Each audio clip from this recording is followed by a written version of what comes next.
عاش رجل يدعى سالم، رجل طموح لم يكتف بما لديه، كان يبحث دائما عن المزيد، المزيد من المال، المزيد من النجاح، والمزيد من النساء. تزوج سالم للمرة الأولى من ليلى، امرأة بسيطة أحبته بصدق، وقفت بجانبه في أيام فقره، لم تشتكي ولم تطلب، كانت تراه عالمها بأكمله، لكنها كانت مجرد محطة أولى في رحلته نحو الطمع.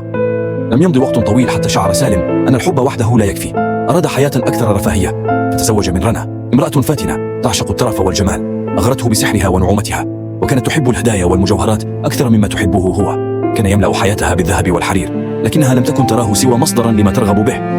ومع ازدياد نجاحه احتاج إلى شريك قوي يدعمه، فتزوج من نادية، امرأة ذكية وناجحة عملت معه في بناء ثروته. كانت ترى في الزواج صفقة مربحة أكثر من كونه حبا، لم تكن تهتم بمشاعره، ولم تكن يوما سندا له، كانت منشغلة بتحقيق طموحاتها، ولم يكن بالنسبة لها سوى جزء من خططها الكبرى. وعندما ظن أنه أصبح في قمة مجده سعى للزواج من هند، امرأة من عائلة ثرية ونفوذ واسع، كان يراها بوابته إلى عالم السلطة والمكانة العالية، لكنها كانت تراه مجرد رجل يكمل صورتها الاجتماعية، لم تهتم بأحلامه ولم تشاركه همومه، كان وجوده في حياتها أشبه بقطعة أثاث فاخرة لا أكثر. ومع مرور السنوات بدأ كل شيء ينهار، فقد صحته وبدأت ثروته تتلاشى، لم يعد المال ولا الجمال ولا النفوذ ينفعه بشيء، وجد نفسه وحيدا في قصره الفخم تحيط به الجدران الباردة. لكن أين زوجته الأربع؟ رنا كانت مشغولة بجمالها وسهراتها، نادية غارقة في أعمالها ومشاريعها.